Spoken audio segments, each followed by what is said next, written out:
நண்பர்களே வணக்கம். பொதுவாக என்னிடம் வந்த வாடிக்கையாளர்கள் நிறைய பேர் கேட்ட கேள்விக்கு இப்போது நான் உங்களுக்கு இந்த காணொளி மூலமாக உங்களுக்கு பதில் அளிக்கிறேன். அன்பர்களே, ஏழரை சனியினுடைய காலத்திலே திருமணம் செய்யலாமா ஐயா என்று பலர் என்னிடம் கேள்வியை கேட்டு இருக்கிறார்கள். ஏன் சனி பகவானை பார்த்து இப்படி ஒரு கேள்வி கேட்கிறார்கள் என்பது தெரியவில்லை. பொதுவாக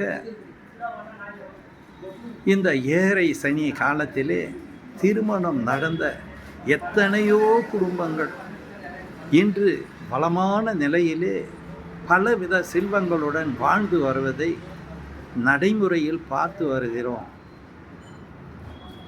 இது வீடியோவுக்காக அல்ல, உண்மை நிலவரத்தை இங்கு நான் குறிப்பிடுகிறேன்.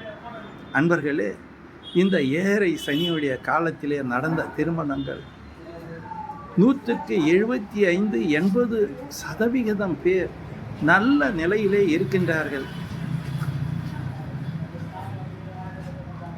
இந்த ஏழரை சனியை பற்றி நீங்கள் கவலைப்பட வேண்டிய சூழ்நிலை வேண்டாம்.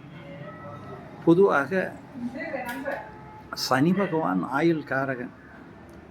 அதே வேளையிலே சிலர் பொருத்தங்கள் பார்க்கும்போது 10க்கு 8 பொருத்தங்கள் வந்தால் வேண்டாம் வேண்டாம் என்று கூறிவிடுகிறார்கள்.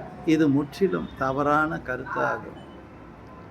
பொதுவாக ஜாதகங்களை நன்கு ஆய்வு செய்து நட்சத்திர பொருத்தங்கள் பார்த்து 10க்கு 8 பொருத்தங்கள் என்றாலே ஐயோ அது சனியுடைய எண்ணையா, அது வேண்டாம் ஐயா என்கிறார்கள். சனி ஆயுள் காரகன்.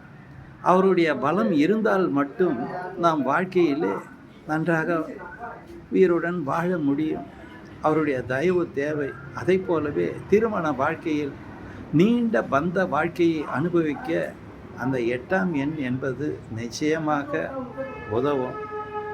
கவலைப்பட வேண்டாம். நன்றி, வணக்கம், வாழ்க வளமுடன்.